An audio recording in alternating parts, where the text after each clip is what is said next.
Welcome to another edition of Play It Through, and this time around it's Capcom's Gold Medal Challenge 92, brought to us, of course, by Capcom. Now, when you hear the name Capcom, you expect greatness, especially after the Mega Man games.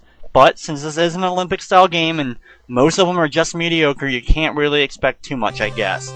And this one is just like the rest of them, a lot of button action. In fact, I think almost every game in here involves button action to a point.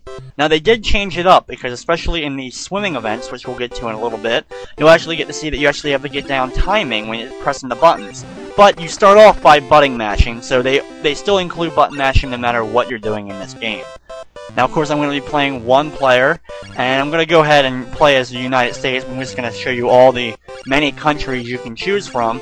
And after you pick your countries, then it randomly decides a bunch of computer countries that you're going to be competing against.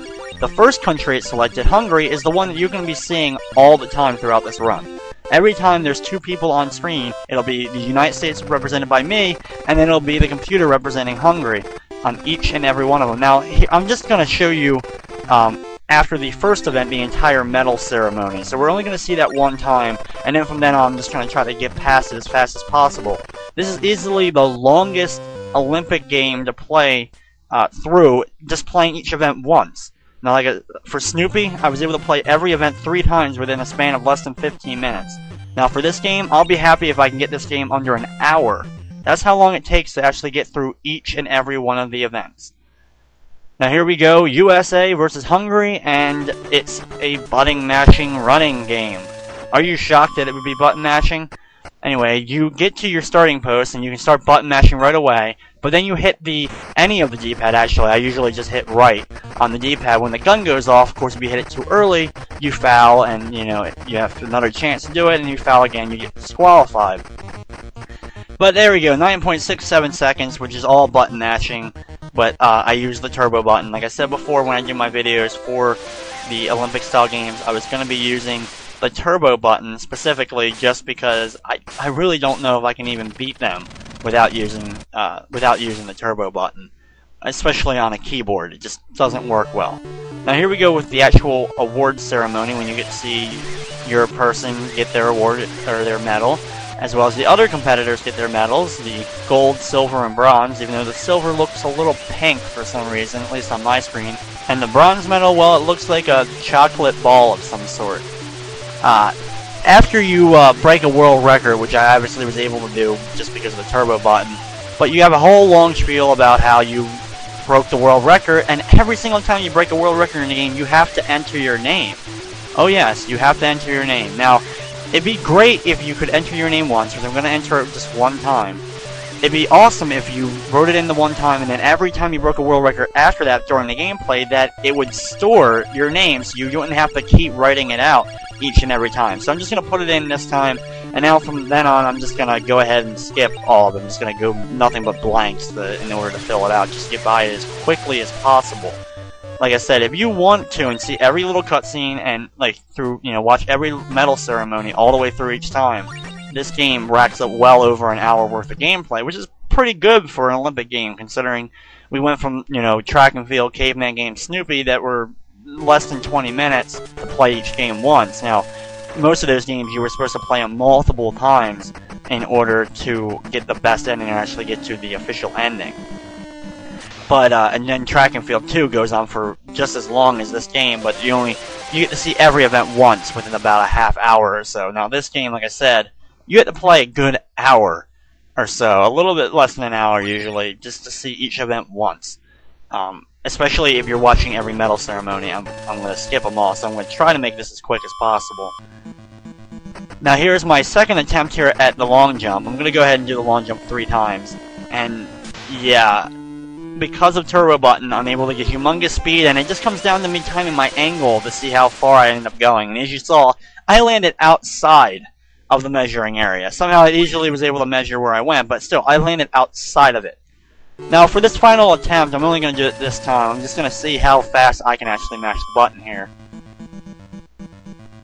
And as you can see, I can't even get it, like I'm barely at halfway, and I'm pressing the button pretty fast. And you can see I barely get to the 6. I don't even quite make it to the 6 on the measuring thing. So, yeah, that really, that shows you just how challenging it actually can end up being. Now here's the leaderboard. You get to see where my my score ranked in amongst everybody else, and of course it blew everyone else out of the water because, hey, the rest of the world can't use the turbo button. So yeah, I get another gold. I'm trying to skip through this as quickly as possible, but of course I gotta register my name. Okay, all blanks, yay, everyone's happy, celebrating, woo, another gold medal. Yes, let's get on to the next game.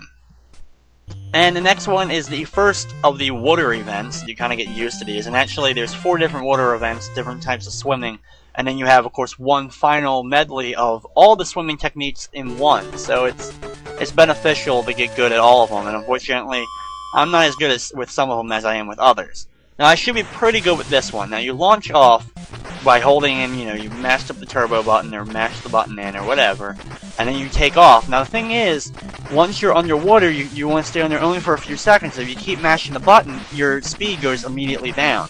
You want to come up to the surface pressing any D-pad button. I usually press up just because it kind of makes sense.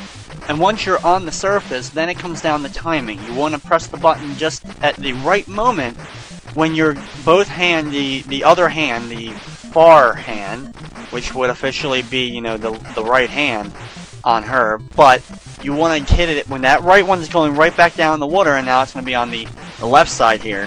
When that left one hits down, that's when you want to press the button again. And as you can see, if you time it exactly right, you get a better speed boost out of it. Something that if you press it too soon, you're not going to get nearly as much of a speed boost, if any. And if you wait too long, you have a couple delayed seconds where you start losing speed. It's a little bit difficult to explain, but every one of these swimming things has an exact point where it's best to press the button in order to get the most speed and most boost out of each and every one of your strokes.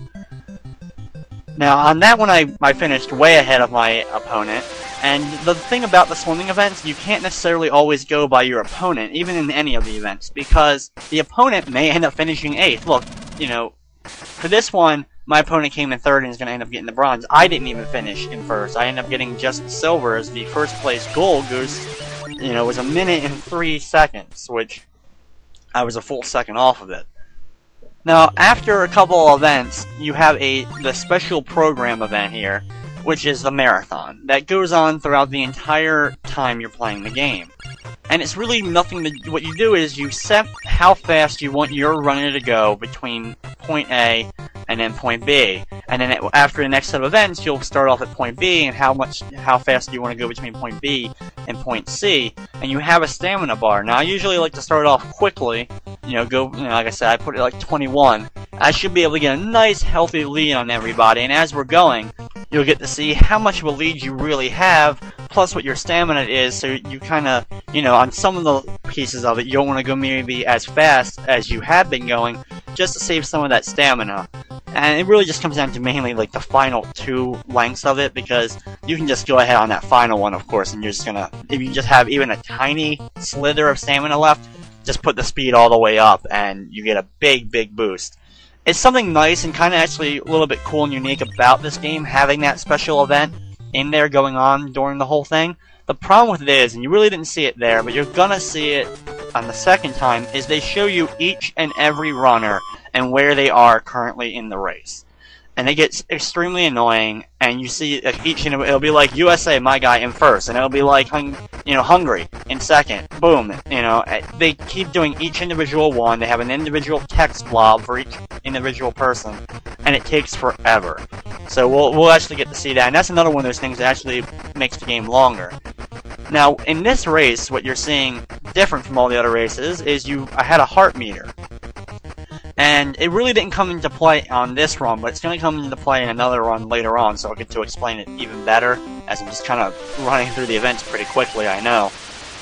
But you saw it when I let up on the turbo button, or stop mashing the button, what you're supposed to be doing, you can see that the heart slowly fills back up. And you're supposed to time it so that you have plenty of heart all the time, but I usually just like to go gung-ho with it, and then stop just at the millisecond that before my last heart drops out, refill it all real quick, and then continue on. I do the same basic stuff for the swimming events, when you have a lot of the swimming events where you have to encompass breathing underwater, or breathing, not underwater, breathing while you're swimming in the water to get your head above water to take a breath.